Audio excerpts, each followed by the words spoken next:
Sempre. Quinta-feira, 13 de setembro, dia de SOS Ver Mais.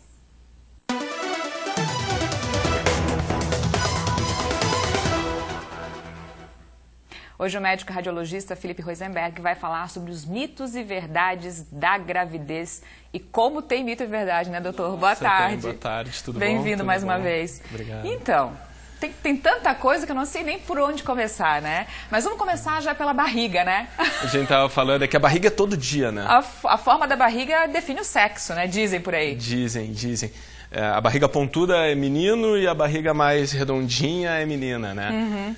É mito, né? Não, é óbvio que é mito, mas é interessante, porque isso aí é todos os dias. Deve ter até estudos sobre isso, porque é impossível, né? Aquela crendice popular é todos os dias acontece isso. E o que acontece é que a mulher magra, bem ou mal, ela vai ter uma barriga um pouco mais pontuda. Então, tanto que agora eu aprendi isso aí. Eu aprendi, então eu estou fazendo ultrassom e falo, é menino, né? É menina, né? Porque tu entende qual é a fórmula de raciocínio, mas não corresponde, né? É totalmente mito, assim, não tem uma relação forma da barriga com sexo. Até veio uma outra questão agora, você falando mais da tua área mesmo. Existe um exame agora de sangue que define já o sexo do bebê bem no início. Isso funciona bastante? Como é que é a probabilidade? 100%. 100%? 99%, né? É 100%. Ele é caro ainda, ele é disponível, mas ele é caro. Uma semana depois ele já dá 100% de certeza sobre a sexagem fetal. Olha só. É feito por sangue e é ótimo, né? Nesse sentido, para quem tem essa gana, essa ansiedade de saber antes, assim, porque a genitália ela começa a se formar desde o início, mas a identificação diferenciação entre meninos e meninas vai começar com 12 a 13 semanas. Então, com 12 a 13 semanas, a gente começa a fazer aqueles achados indiretos, assim, o ângulo, né, algumas medidas indiretas. A diferenciação objetiva mesmo se dá por 17, 18 semanas, onde a gente começa a ter 100% de certeza. E esse outro agora... uma sabendo semana, que tá grávida... antes da visualização ultrassonográfica, que a gente começa a ver com 4 semanas.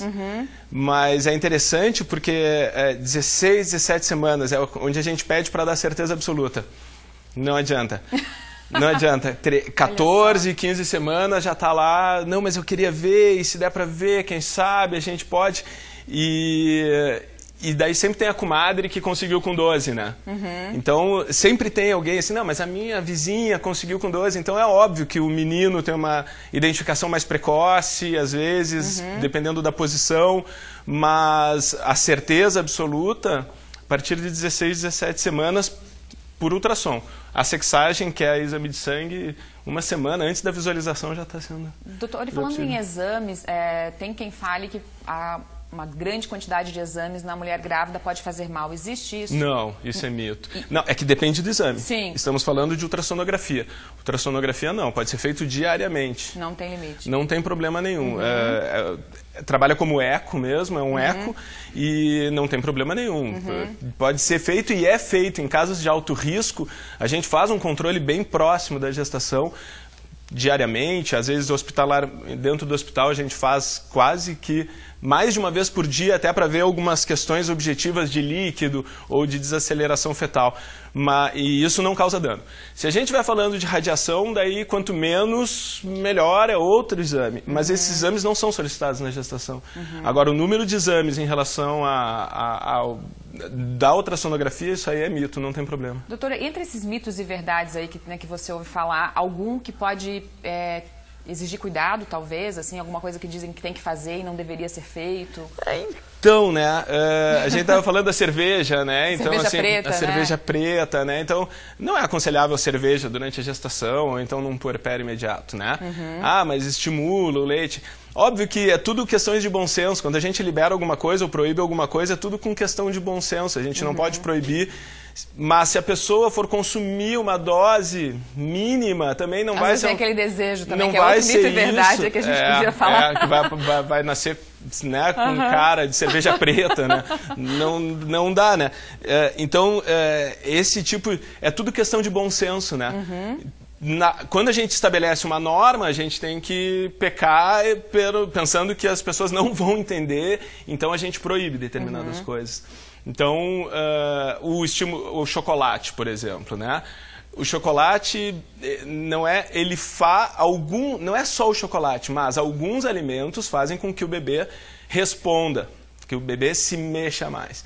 Então, em alguns casos, se eu quero que o bebê se mexa para ver o sexo, o chocolate pode adiantar, mas não obrigatoriamente, pode ser outros alimentos. Eu sou uma prova disso. Eu fui fazer ultrassom para saber o sexo da minha filha, a madrinha entrou comigo e enfiou chocolate na minha boca. A menina pulava tanto que o médico não conseguiu ver nada. Então, esse é o problema, porque às vezes, por exemplo, para fazer o exame 3D, eu quero o bebê paradinho para tirar uma foto.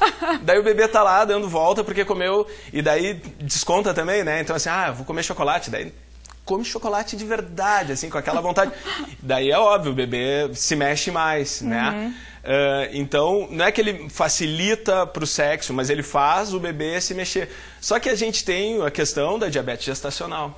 Sim. Né? Então, ou do ganho de peso gestacional, não é mais fisiológico. Todo dia também, né? Eu ganhei 20 quilos na minha gestação. Isso não é um motivo de orgulho, isso não é legal. Isso que eu ia perguntar, né? Esse mito de que uma gestante gorda vai fazer com que o neném não é questão de gorda, é ganho peso. Ganho de peso. Assim como o bebê, né? Aquela coisa, os antigos olhavam, mas esse bebê está muito magrinho, ele tem que engordar. A gente tem parâmetros objetivos de ganho de peso. A gente tem parâmetros objetivos tanto da mãe quanto do bebê, quanto do feto, né? Então, é isso que a gente tem que se basear. Então, não é uma questão de... porque, às vezes, a gente tem uma paciente que já está ganhando peso acima do que a gente quer, isso aí vai ser risco de diabetes gestacional, hipertensão gestacional, e daí usa o ultrassom para ir comer chocolate. Né? Então, nesse sentido, o mito ele não é interessante. Ele não é interessante. Óbvio, tá tudo certo, quer comer um chocolate antes... são os prazeres da vida, mas não, né, esse cuidado, antigamente, volto a dizer, era mérito, eu ganhei 20 e poucos quilos, o meu bebê nasceu com 5. Hoje em dia a gente sabe que um bebê de 4 quilos, se não for muito bem explicado, alguma coisa de errado aconteceu na gestação. 4 quilos e pouco, alguma coisa, ou teve alteração de glicose materna, ou pós-data, alguma coisa. A gente não... né, 4 quilos é o nosso limite, praticamente, hoje em dia. Então, perdeu um pouco essas questões de saúde vinculada a ganho de peso ou gordura, né? Criança gorda é criança saudável. Minha avó falava isso. Não é, né? Mito São muitos total, mitos né? Verdades, né? Tem livros e livros, daria aqui pra gente ficar conversando 2 semanas. O dia inteiro, é muito engraçado. Doutor, obrigada pela participação mais uma vez. Até a próxima.